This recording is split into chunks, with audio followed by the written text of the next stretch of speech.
Welcome to this month's Curious and Quirky, the podcast that unpacks innovation, pokes at conventional wisdom, and occasionally fixes things with duct tape before being asked if there's a better way. This isn't your grandpa's leadership podcast, though if he was anything like today's Trailblazers, he probably would have MacGyvered the podcast out of a ham radio and some fireworks just to flip the script. Each month, we gather the brilliant, bold, and slightly rebellious minds from Caltech Executive Education to explore what leaders and teams mostly get right and what lessons hide behind the stuff that, well, frankly, didn't exactly stick the landing. And in honor of Father's Day, we're channeling the original innovators, the tinkering, tool wielding, never read the manual before somehow got it done dads of the world. So grab your coffee or your root beer float of wisdom or whatever fuels your genius, and let's get curious and maybe just a little bit quirky. All right. So on today's episode, we have a lot of great speakers here, but we're changing the order of things just to give everyone an opportunity to be first here. And so I want to introduce Ginny Ertl today. She's the kind of leader that could walk into a swirling storm of change, sip her coffee, and calmly reorganize the chaos into a strategic roadmap, complete with milestones, buy-in, and a culture shift by lunch. She is a transformation powerhouse with decades of experience helping leaders navigate the messy side of human change. From her years of shaping executive education at Fortune 500 companies to coaching top talent through culture shifts, mergers, and reinventions, she brings a rare mix of strategic insights and boots on the ground wisdom. Now, if transformation had a user manual, Ginny wouldn't just write it, she'd test it, break it, rebuild it, and make sure it works for real people, not just the theorists. Ladies and gentlemen, please give a warm welcome to our first speaker, Ginny Ertl. Why, thank you, Tim. That was wonderful. And I might add, in addition to Father's Day, it is June 20th, the official start of summer, and it's Friday. So all of that prompted me to ask this question. If the rise of talkies ended the silent film era, and if, to quote the song, video killed the radio star, did hybrid work lead to the extinction of summer Fridays? Well, a report from CNBC last week would suggest the answer is yes. As noted in their headline, Why Summer Fridays, Workers' Most Desired Perk, Are Increasingly Rare. To be clear, what's being referred to as a summer Friday is a policy that allows workers to take Friday afternoons off from Memorial Day to Labor Day. And what supports the CNBC report is a new survey conducted by Monster, which indicates that workers value summer Fridays over any other seasonal benefit. Yet employers have steadily phased out that perk as work from home Fridays become more common. So, according to Monster's chief strategy and marketing officer, and I quote, summer Fridays are highly valued among workers because for many, they represent more than just a few hours off. This perk can go a long way in showing employees they are valued, which can help prevent burnout, boost morale, and improve retention during a season where disengagement can run high. But still, the survey found that 84% of workers are not offered any summer special benefits, even though 55% said those benefits actually improve productivity. So I wasn't surprised that hybrid work policies would replace summer hours. However, what struck me was how much it meant to employees to have a few hours off per week. The key word here is value. Making employees feel valued unlocks a treasure trove of benefits. And in this case, preventing burnout, boosting morale, and improving retention. And these findings are very much in line with the research I've conducted on employee value proposition. Employees want to feel that the value they are giving to an organization is commensurate with the value they are receiving from an organization. Now, while summer hours may be getting phased out, there is a rise in the number of companies that are often offering unlimited PTO which is the acronym for paid time off.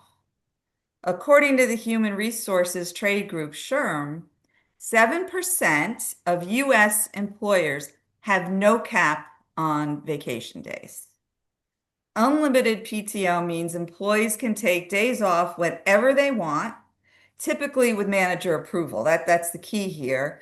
And the key to success of this policy is if the company culture actually supports it and encourages it, and managers know how to manage it, as it is the case with all this flexible work. The key thing is managers managing.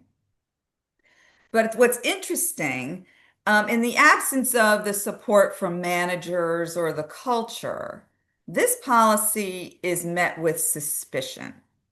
Is this a trap to identify the roles that are not important to the organization?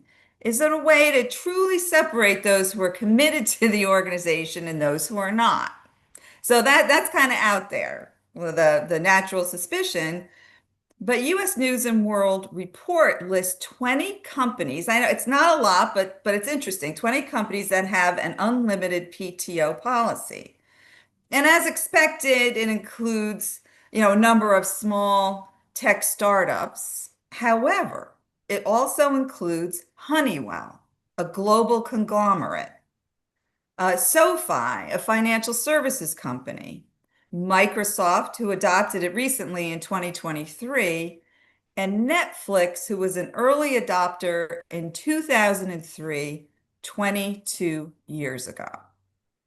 For Netflix, unlimited PTO aligns with the company's values. Focus on results, not hours.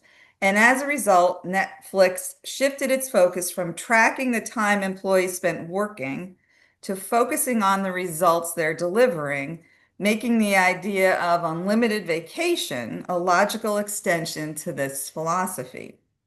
So Netflix unlimited PTO policy, when implemented effectively, has been credited with boosting employee morale, creativity, and productivity. But for unlimited PTO to work for both the company and the employee, there needs to be a supportive culture and good judgment by both the manager and employee with clear performance expectations at the core. As always, the manager is key, setting expectations is key. So what's the so what of this? As we've been talking about for months, flexibility has value. And the good news is, whether it's hybrid work, summer Fridays, or unlimited PTO, flexible workplace policies have now become the norm. It is a key attribute in retaining top talent and attracting top talent. Not only is flexibility a value to employees, it makes them feel valued and trusted. Flexibility also has value to employers with increased retention, morale, creativity, and productivity. The key is shifting company cultures from counting hours to measuring results and skilling managers on effective implementation. This is not an easy task. It will take time, but I think we can get there. So if these flexibility policies can be implemented properly and be supported by company culture, everybody wins. So happy June 20th and happy summer to everyone. And now I'm going to hand it off to Tom Spitali, our strategic marketing guru. Thank you, Jenny, and happy birthday to you 2 days ago. Thank you, Tom. All right. Companies are scrambling to invest. Analysts are promising industry upheaval. Entire departments are being restructured to chase new capabilities. And executives are urgently asking, are we using it yet? Should we be doing more with it? Will we fall behind? You probably think I'm talking about artificial intelligence, right? I'm not. I'm talking about 1998. Back then, the headlines weren't about AI. They were about the World Wide Web. Every business, from the sleekest tech startup to the dirtiest industrial supplier, was being told the same thing. You need a website. You need to go online. you're already behind. And so many of them rushed in. Chemical manufacturers built e-commerce portals to sell sulfuric acid. B2B logistics firms poured tens of thousands into flashy home pages, often without any idea what their customers really wanted to click. The tech was shiny, the pressure was real, and the strategy often non-existent. Does that sound familiar? In military terms, the fog of war describes the confusion that descends when the terrain is unfamiliar, the speed is disorienting, and you can't see clearly what's working or what's about to hit you. Guess what? We're in that fog again. Only now it's AI that's generating the heat. Now, let me be clear. AI is a huge deal. It's possibly the biggest technological shift since the internet. Its potential to accelerate analysis. And by the way, Mary and I talk about AI in the context of strategic strategy formulation, commercial execution, and customer-centric value proposition design. And the potential of AI to accelerate your analysis in these areas, reinvent strategy, and reshape entire markets is enormous. But if it feels confusing right now, it's because it is. In fact, we have twice the hype, twice the fog. In 2000, the dot-com bubble drove tech investment to $90 billion. In 2023, global investment in generative AI topped $180 billion, twice as much.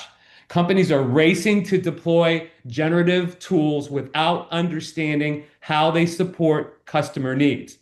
Some are slapping AI-generated images onto campaigns and calling this innovation. But others are paralyzed, terrified of hallucinations, data leaks, or compliance fallout. This is going on, especially in B2B markets where Mary and I work. We know something big is happening, but we don't know what to do about it. That's the fog. Too much motion, not enough meaning. And here's where it gets even riskier. Many companies assume that the tool is the strategy. But technology, AI or otherwise, is just 1/3 of the formula. To actually cut through the fog, we think you need three things. You definitely need the AI software. You need this horsepower. But speed without direction just gets you lost faster. You need, secondly, strategic tools, a blueprint, not just dashboards or prompts, but structured thinking tools that clarify customer needs, segment dynamics, what winning actually looks like. And guess what you need third? Experienced humans, the people who know the field, who see what AI misses, who spot contradictions, who trust their gut when the machine confidently serves up something that's off base. Because those occasional hallucinations, they're not just bugs. They're reminders that humans are still essential to sense check and to steer. In our way of thinking, AI is like a highly skilled contractor. It's a brilliant builder. It can construct almost anything you ask for fast. But if you don't give it a blueprint and you don't supervise the work, it'll start redecorating the place based on somebody else's vision. It reminds me, Tim, and this is for you, something my dad used to say whenever I got caught up in the next big thing. Don't build the rocket before you pick a destination. That's still relevant and still underrated father's wisdom. Thank you, Dad. The fog of technology war doesn't lift because you adopt faster than your competitors. It lifts when your strategy becomes sharper than your uncertainty. That means using AI not to replace your strategic thinking, but to enhance it, not to automate your strategy development processes, but to accelerate and enhance its formation rooted in customer needs, guided by structured tools, and yes, refined by human instincts. Do that, and you're not just reacting to the hype, you're navigating through the fog with clarity and purpose, and thankfully not blowing your budget on a sulfuric acid shopping cart. So, with that, let me turn it over to the guy we all lovingly call the innovation and creativity whisperer. He's agreed for all of our purposes to talk in an audible voice today. let me introduce the great Brian Mattermore. Hey, Tom, thank you. I wasn't sure what you were going to say today, but I think what I'm going to say sort of aligns with it actually pretty nicely. We think of, because we're in the world of innovation, we think of these, fog of war. If you look at it on our positive side, you could think of it as the fog of disruption, or the fog, better yet, maybe the fog of opportunity. And in speaking of AI, I want to build on what you said. I do think that last month there was an announcement of a new AI software that I think has the potential. It's a class of software, but I think it has the potential to be as profound and as important as ChatGPT was 2.5 years ago when it was launched. And what I'm talking about is the Google VO, VEO, the ability to create video. What they've been able to do now is sort of link sound with video. So it's no longer looks like you're looking at an Italian movie that's been dubbed over, as people are talking. It's completely aligned. You can't tell the difference. And these are created actors. Okay. So what does all this mean? A Wall Street Journal Wall Street Journal reporter named Joanna Stern 3 weeks ago did a really interesting video for YouTube. They called the video, "We tested Google VO and Runway." Runway's another one of these AI software video programs to create this AI film. It was wild.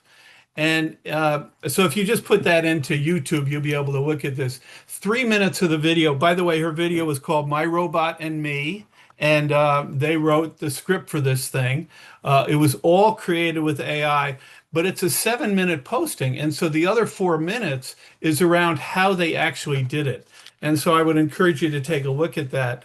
And by the way, these new programs are educated on video camera work, if you will. So you can say, I want a dolly shot, I want a handheld, I want a zoom, I want a time lapse, whatever it is you want. It will do that. Okay. So it was a combination of Runway, VO, actually Mid-Journey. They were able to create this 3-minute video, and it virtually cost nothing. She said $1,000 kind of thing.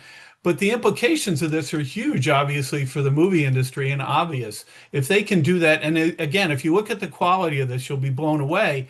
You can create $100 million movie for $1,000. So, oh my gosh, what is that going to do? And you don't even have to pay the actors, right? So, I wanted to talk about, and by the way, this week, as you may or may not know, is the Cannes Lion Festival. This is the advertising agency's sort of Academy Awards in Cannes, and the agencies are, investing heavily in AI, but they're also freaking out. Because one of the things, a New York Times reporter did an article called "Iceberg Ahead," and it talked about the possibility that advertising agencies may be disintermediated. He didn't use that language, but the notion is, and we've seen AI generated ads. There was one on the NBA championship, for instance. But the notion now that because these platforms, the Googles and Meta, now have, quote, the data on how these ads could perform, right, on their sites, they can take all that learning, put it in the model, and create more effective ads, potentially, than the agencies might, right?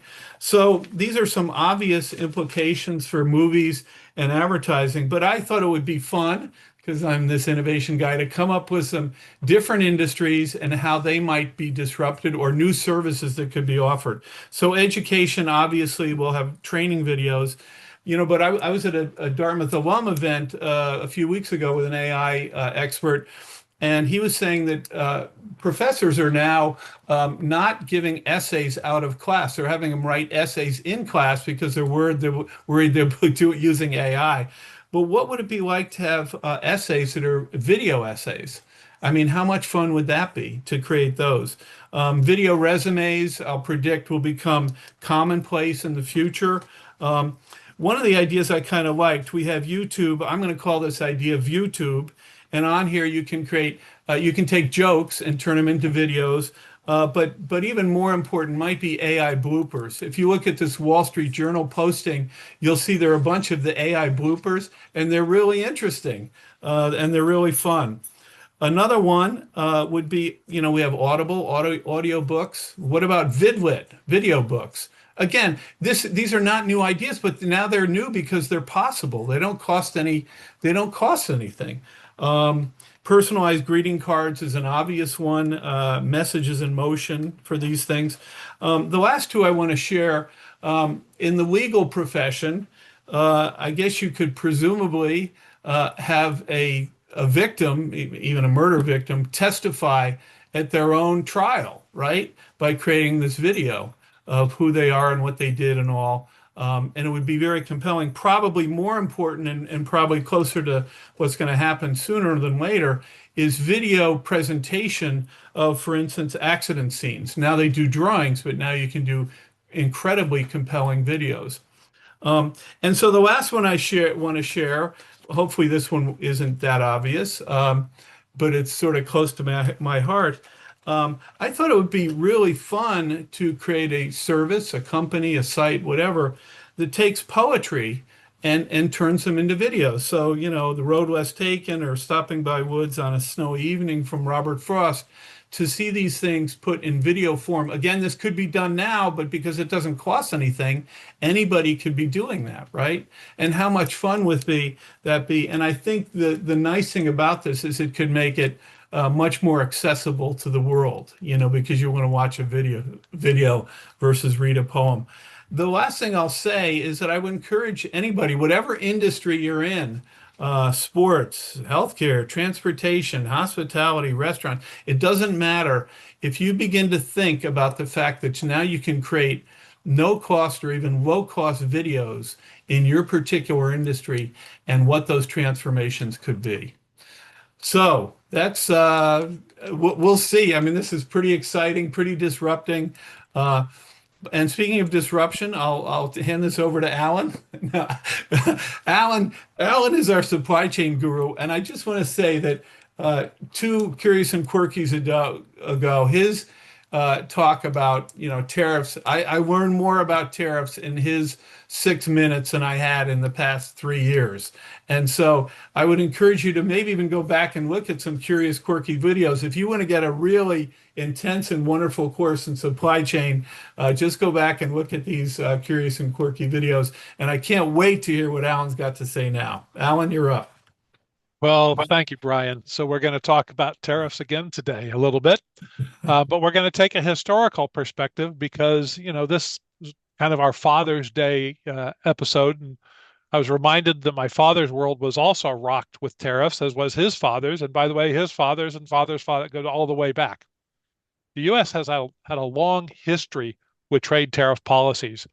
Most, by the way, have ended poorly. All have been able to teach us lessons. And yet, something's different this time around. To help illustrate that, let me tell you a kind of a relevant story. It was May 19th, 1828, that President John Quincy Adams signed into law the Tariff Act of that year, Tariff Act of 1828. It gave the United States its highest tariffs measured by percent of value. Tariffs have always played a significant role in U.S. history, starting all the way back into 1789 with tariffs when they were used to finance the federal government. Tariffs, in fact, were the main source of revenue for our country, and for basically a century and a half, until a federal income tax was introduced in 1916 following the constitutional change that enabled it.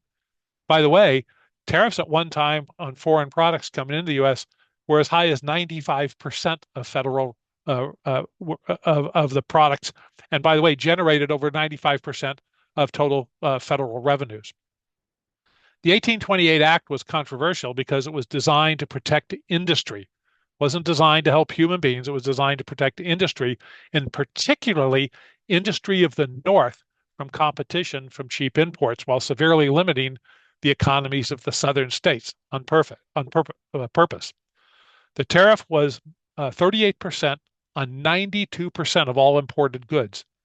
This meant that the South had to pay higher prices for their goods, and as a consequence, they imported less from Britain, leaving the British less money with which to buy the Southerners' cotton. Talk about what goes around comes around.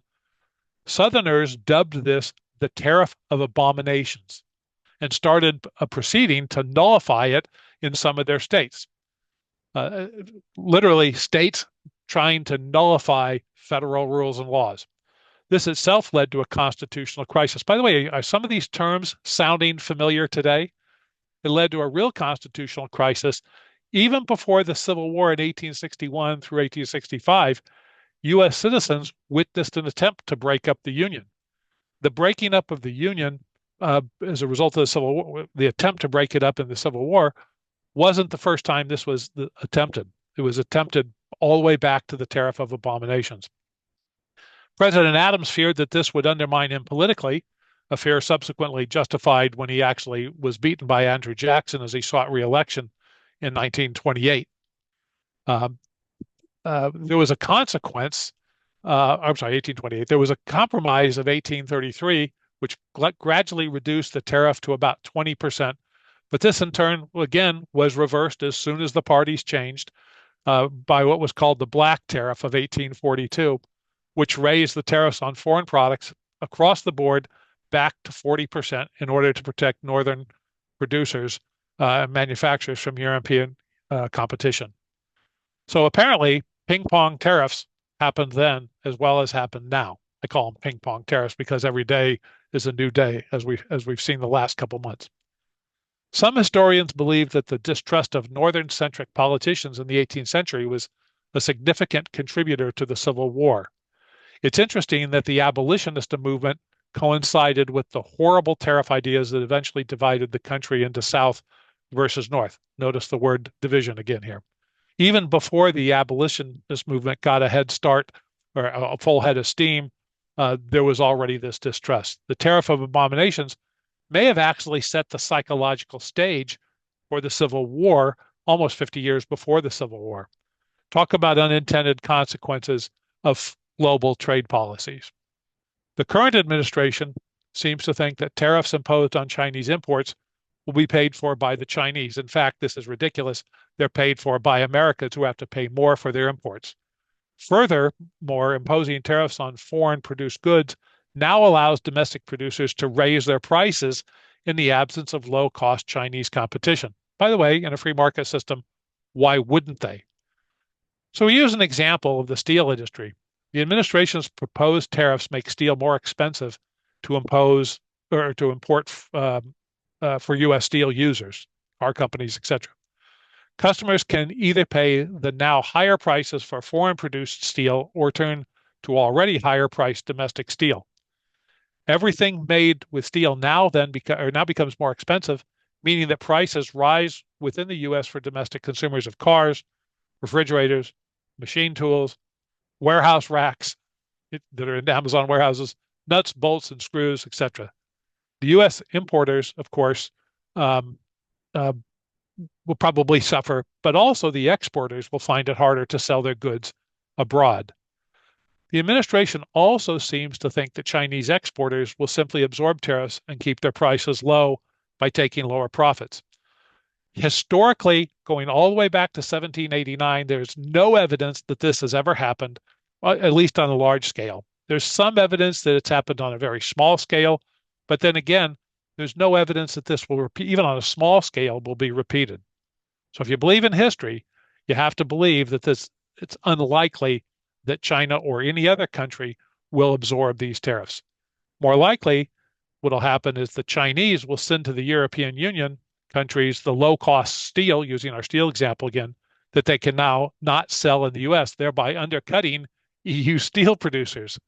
It appears that what goes around not only comes around, but apparently it continues to go and go and go around. The currently promoted State and Commerce Department's trade policy strongly suggests that these tariffs, however, are not actually intended to protect U.S. producers, but to force Chinese to modify their non-trade or non-tariff barriers. It's really interesting that China doesn't compete just by restricting product being imported into the country. They do it through a whole number of non-tariff barriers. These include the requirement for U.S. firms operating in China to take on Chinese partners and to transfer their technology free of charge, Chinese import quotas, Chinese exchange controls, Chinese export subsidies, Chinese operating licensures, Chinese import deposit subsidies, border taxes, Chinese administrative fees. The list goes on and on. These, interestingly enough, these non-tariff barriers for US and other countries' products going into China now account for more than 50% of the restrictions on foreign products going into China. So it's not about tariffs. It's about Chinese restrictions on foreign products. In other words, it's about China exporting but refusing to import. By the way, the tariffs are certainly not designed to raise U.S. Treasury revenues. Even though if you go back to 1875, tariff revenues were 50% of the Treasury Department's receipts in the U.S. Today, it's less than 1%, or maybe approximately 1%. And so we're using income tax to support the federal government. We're not using tariffs any longer.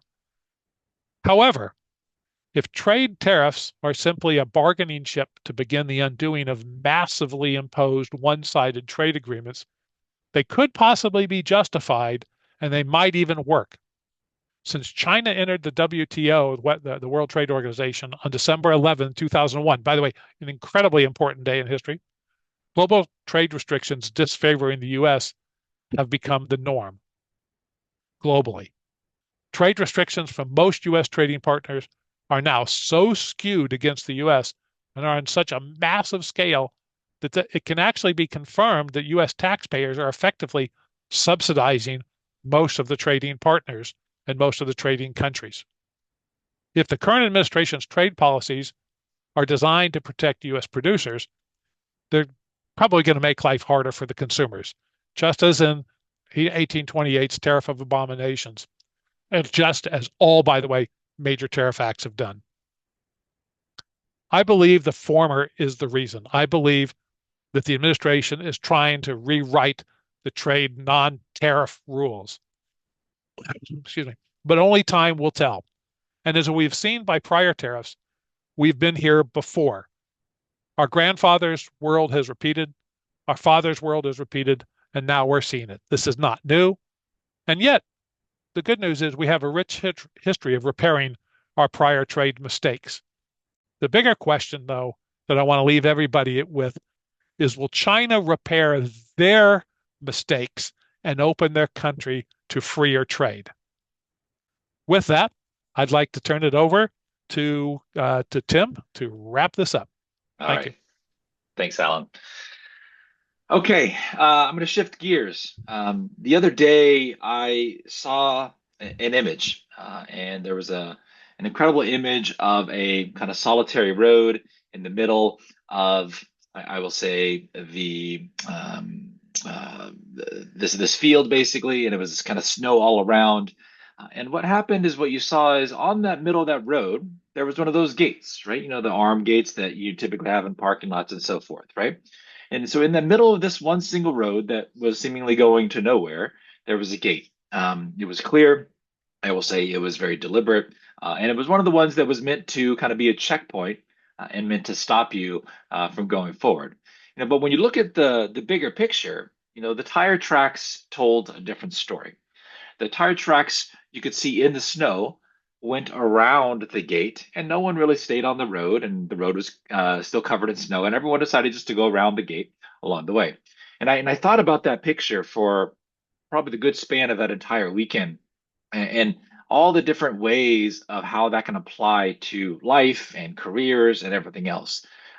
Because no one stopped on the road. They wanted to kind of keep moving, and so they just went around the gate and didn't bother doing that. You know, they veered off, they skirted that gate, and they just wanted to keep moving.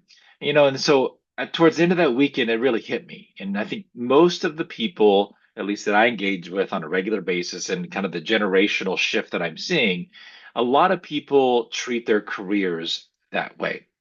You know, a challenge will pop up, they try to pivot around it rather than stand there and face the challenge. Maybe they have to take on an uncomfortable rotation, or they're being asked to take on an uncomfortable assignment. They tend to try to avoid that instead of going through the grind and learning on a daily basis. If one of the things we're also seeing now is when there's a pause in upward movement, or they're not moving as fast as they'd like to do, they typically jump ship to go off and try to chase the next shiny promotion. All of that in the name of speed, titles, and what you'll say is traction. But here's one thing that I've learned over the course of my career and obviously engaging with large teams and organizations is that every shortcut we take leaves tracks, right? Whether it's on your resume, people can see that. Whether it's in your relationships, people can see it. And deep down, I personally believe it's in how well you're really equipped to lead when things actually get tough. Too many people I've seen move up the chain really, really, really fast, and only to realize that once they get into those big positions where that experience and wisdom is really required and or valuable, they aren't ready to perform in the role that they've been allocated to.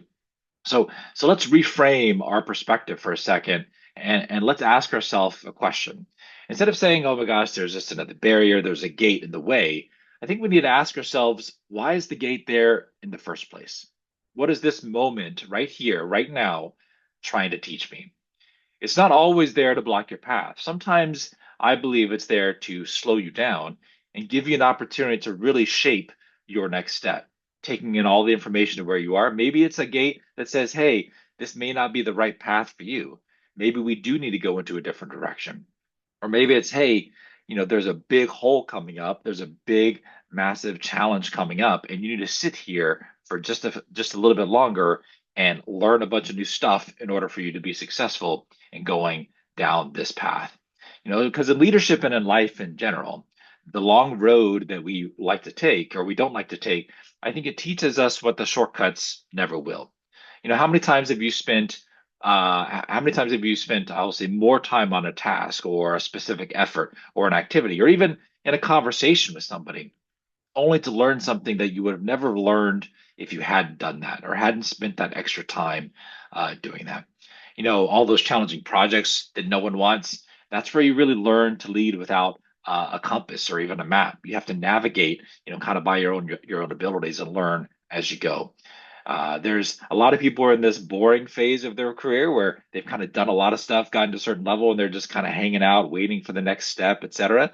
That's where you get to learn consistency and all the fundamentals and show up when really no one else is watching.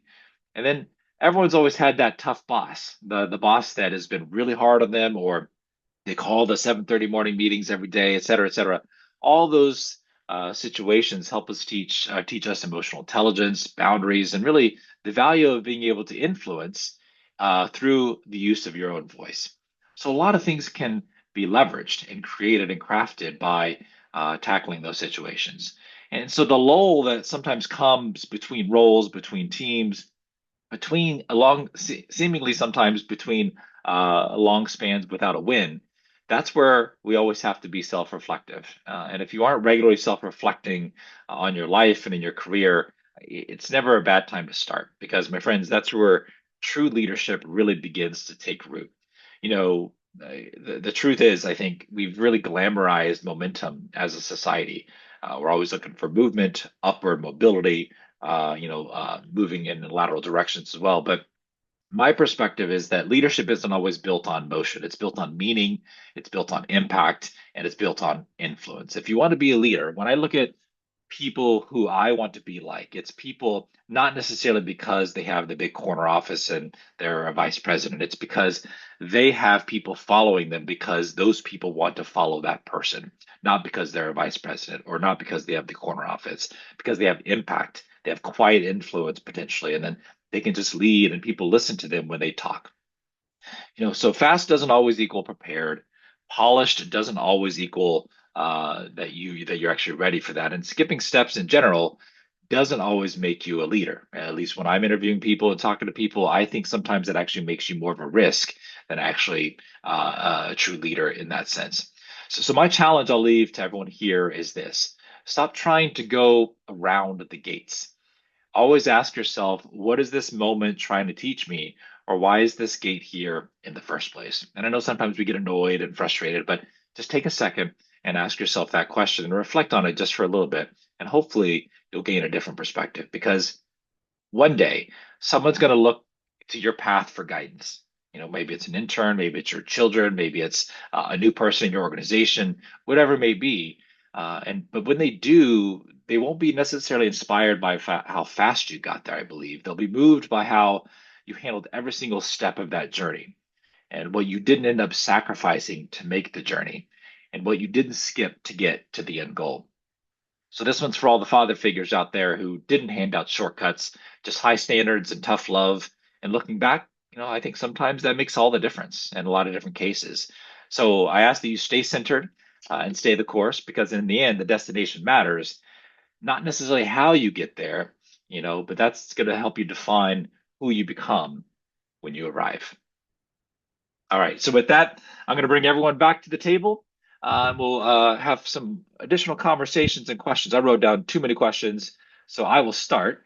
But Hey, Tim, before you start, I just got to say that I can't stop visualizing in blazing saddles the toll out in the middle of the prairie, and so I'm thinking that gates could also be for entertainment and for fun.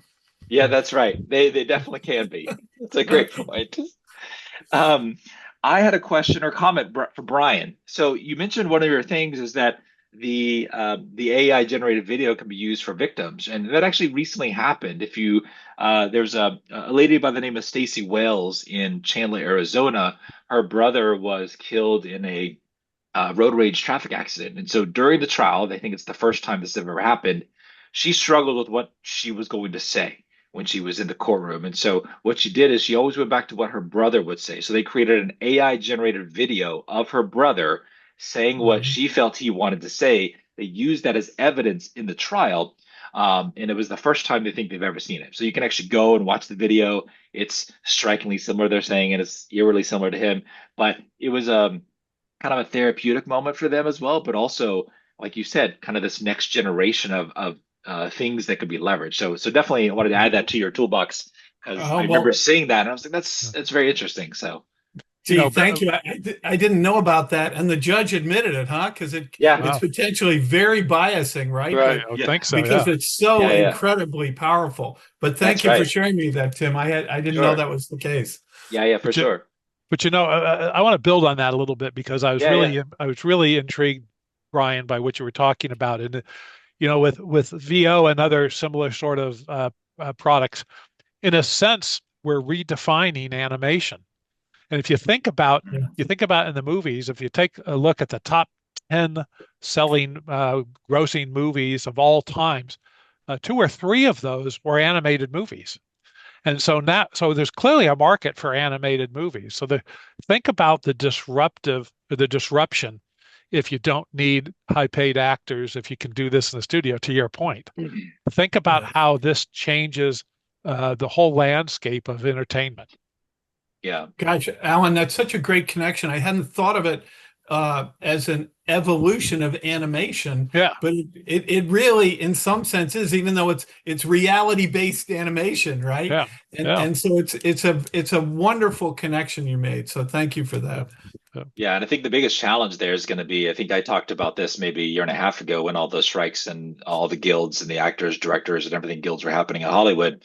But all of these AI tools and personalities and people, they're effectively based on some reality and some ingestion of behaviors and analyses and personas. And so the question is going to be, while it's not necessarily the striking semblance of an existing well-known actor, the lawsuits are going to come, or the actors guilds and stuff are going to come, and they're going to start talking about, well, how are you seeding these models? How are you seeding these AI generated capabilities? And are you pulling from lots of everybody? Because then you're going to pay lots and lots of residuals to actors across the board. So it's not going to be, like I said, making $100 million movie for $1,000. It's not going to be that simple, right? Especially when, actual people and their history and their entire life has been on screen are being ingested into these LLMs in order for them to create these low budget films. It's just, I don't think it's going to be that easy. And the real battles are going to be through the guilds and the residuals are going to come out of these types of things.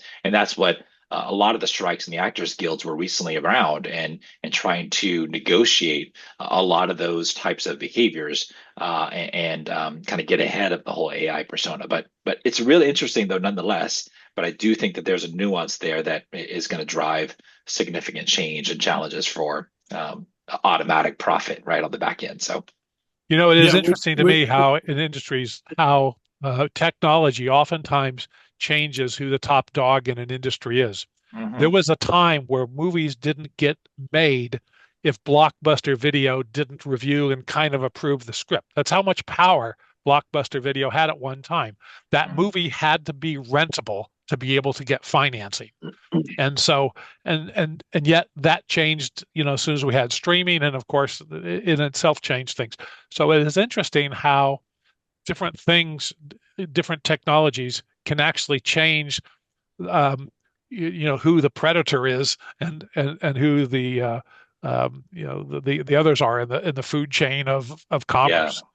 Yeah. No, it's interesting how it all modifies. Yeah. Yeah, and Tim, one build I had is that one implication of what you said, and I don't disagree with it. There are going to be huge logistical and lawyer challenges around this, but I do think one of the implications could be that the international creation of videos and pirating could go through the roof as well. 100%. Yeah. 100%. Yeah, no, I agree with that. It could make significant dents in that market as well. I mean, I've known people who are filmmakers, right? And instead of just having their work automatically pirated on a small scale, right? Because all these, I will say countries in Asia, right? They just have all these pocket pirates. They've actually gone to these people and say, hey, I'm willing to let you do this because you're going to do it anyway, but I want to cut, right? And so these kind of small filmmakers are like, hey, I at least want to get something off of this if you're going to try to be doing this anyway on your own. So I've known and seen those stories as well, but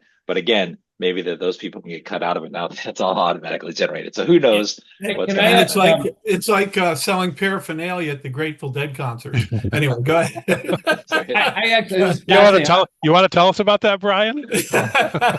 Yeah, I've got a shirt in the closet. Yeah. I want to ask Jenny a question because, another fascinating subject that we talked about today, near and dear to everybody's heart out there, is paid time off or PTO. Jenny, is there any evidence for how much for these companies that allow unlimited PTO, how much vacation people are actually taking? Is I there know any? it's really it's so hard when you give kind of you don't kind of fence anything in, and people are used to just you get 2 weeks and you get this many holidays and so forth to say, okay, we're opening this up to your judgment. It's hard for people to do that. So what the research says is everyone's kind of looking for a magic number of days. And it seems like they're okay with 16. Mhm. But So scientific. but because there's not a lot of trust out there. That they don't really, it's almost like too good to be true. So there's got to be some evil plan behind this. Interesting.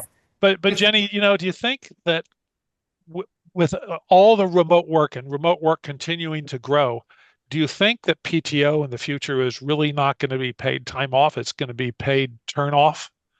It's going to be, how do you Oh, turn interesting. off Yeah. from Yeah. the business world?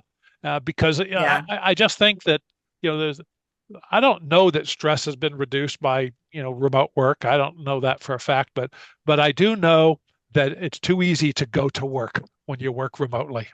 Mm-hmm, And mm-hmm. And everybody, actually, because of that, you're right. People are probably working more because Yeah. they're not in their on the train, in the cars, they're at work all the time. So it's a matter of managing, that stress as well, and also accessibility. So maybe you're in this unlimited PTO, but it's, well, when are you available in case a crisis happens? There's so many layers of this to manage. So, yeah, and I think it has to be managed because too much ambiguity, as you said, causes stress. right. Where people are saying, we're free now. Well, no, because there's always an underlining framework to everything. Mhm. So, Well, how do we kind of manage this so it all works? I, well, I from a and think add, and add, marketing, from a yeah, marketing standpoint, I'm interested in perception and reality. yeah, yeah. Basically, the reason I asked the question is the companies that offer it probably have an additional recruiting feather in their cap, right? Right. Absolutely. And Absolutely. so then when you actually realize if the magic number really is 16, it's not an egregious amount. People are not abusing it. Right. And so the Right. idea of being one of the Right. pioneers to offer it seems like a pretty smart thing to, or, one of the early, I mean, there are Yeah. pioneers who talked about them, but I Right. mean, getting on that train early seems like a Right. pretty smart thing to Yeah. do. But Right? Yeah. Netflix is really a great example, but it's taken them, I mean, they started this 23 years ago. Mhm. And it seems to be ingrained in the culture. Yeah. So Mhm. this takes time, and it's got to be something that's not just talked about, but something that's real, Mhm. Right. where the employees don't roll their eyes when they hear about it. Like, yeah, right. Wouldn't that be nice? But it's like, Yes. So let me give you kind of an example in the world of supply chain management, which is really now global supply chain management. The thing that we all hate the most are time zones. And the reason is that we're dealing with suppliers and across the globe. And so no matter when you want to have a meeting, it's mhm. 3 a.m. for somebody. Yeah, And this is yes, why we have to. I actually have a daughter-in-law who's a project manager, works remotely for a drug trial company, and she has to set some rules with her boss, which is interesting. yeah, And it said, "Look, yeah. these are the hours. I'm not taking calls at 11 p.m. at night." Yeah. Hmm. And it was just considered normal to do that. And but at some point in time, those time zones, those miserable time zones, just really hurt us. And so you have to. It's not just about time off, paid time off. It's about the boundaries that have to go in the That's the word I was thinking of. right, and the Yes, Yeah. guardrails I that like have to that. be put around. Interestingly enough, those guardrails, to your point, Tom, I think those guardrails, if the companies yes, can establish them, they will have a recruiting advantage. Yeah. yes. If the employee has to do it, then that employee could be a foot out the door already. Well, Yeah. I think too that it always comes back to the relationship with the manager and the employee. Yeah. It always comes back to that. And it can't be management by one size fits all. Management is a very individualistic thing. And not everyone wants unlimited paid time off. Not everyone wants the same thing. So it's really being in tune with the individuals that you're managing and understanding what is valuable to them. Right. Yeah. One of the things, Jenny, that I've heard from folks who've gone to various different companies with that policy is coming from an organization or an industry where you accrue your PTO and then that's what you have. You don't have unlimited.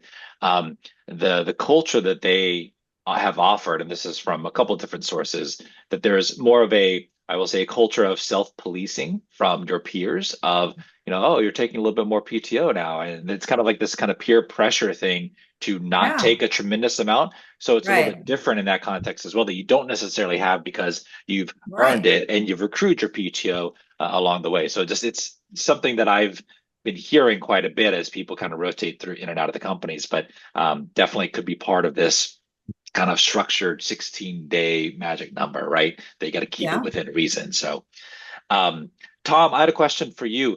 You gave us the formula of all the AI software pieces, right? The strategic tools, all the structured thinking tools, et cetera, as well as the experienced humans in the mix there. So the three-part equation.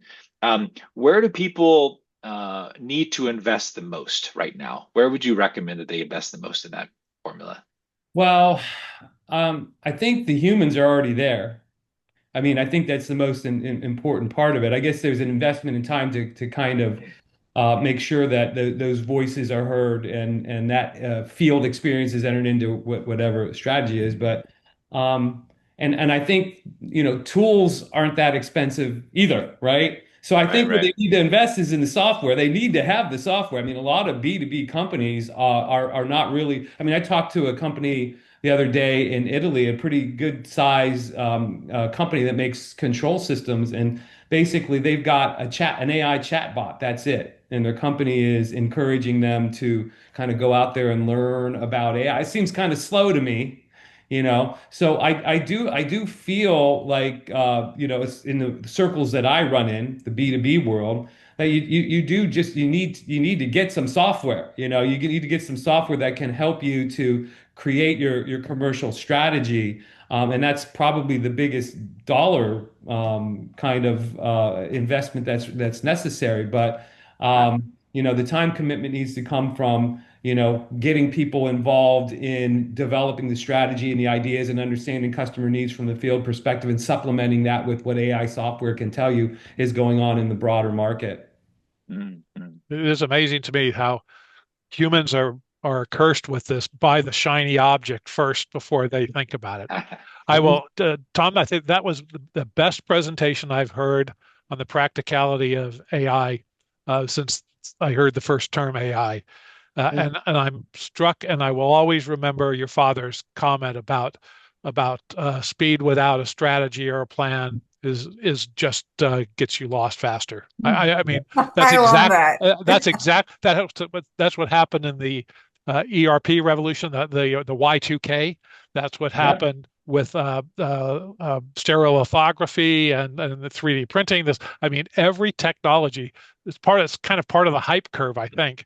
And Yeah. so I just think that is so wise. Prepare I also think it's first. what you were talking about, Alan, that we're so busy moving forward that there are lessons from history. Yes, there are plenty of them. Innovations are nothing new. And Tom, when you talked about the introduction of the World Wide Right, Web, I right, mean, there's not, it's striking when you mention that how much is the same. It was right. terrific to say, because That's I right. fell into your trap.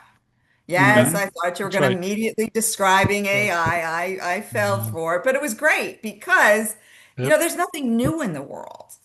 Yeah. Human beings are It's hard human to admit that beings. we all it's hard to admit too that, I know for me, it's hard to admit that I went through it because that's it's a little bit of time ago since Yeah. 1998. But I remember the same things. And Alan, you're talking about ERP, Yeah, CRM, Right. Right. the web, All yeah. these it's shiny just, objects. Yeah. whenever Well, they come along, we forget about the idea of what are we trying to accomplish right. with our Hmm. customers? How are we going to try to differentiate? And then how can this technology help us accomplish that? Right. Yeah. Henry Ford's wife, Claire Ford, drove an electric car. She had an electric car. I'm not kidding you. I probably had a distance of 12 miles or something, but she had an electric car. Go look I it up. love that. Yeah. Yeah. So I mean, so the electric car, and when I was a kid, I built a, a, a go-kart that had a battery, and we put a little generator on it to keep the battery charged. Well, that's called a Prius today, right? Mhm. So I just messed up and didn't patent it. So yeah, so to your point, Jenny, yes, there's a lot of lessons in history, and the lesson of the wasting a lot of money on the shiny object until we finally figure it out. Um, this, uh, Going forward without a strategy is setting us back and just making us make mistakes quicker. I think your father was a wise man, Tom. I had one historical example of using it in an ideation session for a food company. What we did was we searched menus from the turn of the century in the New York Public Library. They have a listing of all they have a database of all the menus from 150 years ago, and we use those as triggers for ideation, and it was very successful, right? So you can use from an ideation innovation standpoint, you can certainly look to the past to invent the future. Yep. Absolutely. All right, friends. Well, thank you everyone for an inspiring discussion filled with innovative ideas and nuggets of wisdom. We proved yet again that success is all about learning, continuously adapting, and regularly making smart choices. We hope that today's episode gave you a fresh perspective on growth and grit and supply chain and why the long road still needs and builds the strongest leaders as we move forward. Big thanks to all my fellow trailblazers here from the Caltech Future Skills Academy. You brought the spark, the substance, and the kind of insight that sticks. So if you're ready for more no fluff conversations about the future of leadership and learning and all kinds of great future skills, hit the subscribe button. We've got plenty more coming. Until next time, stay curious, stay quirky, and remember, with the upcoming 4th of July holiday, independence isn't just a holiday, it's a mindset. Own your path and lead it forward. All right, friends. Have a great weekend. Thank you. Bye-bye. Thanks, Bye. Tim. Thanks, guys. Bye. Thank you.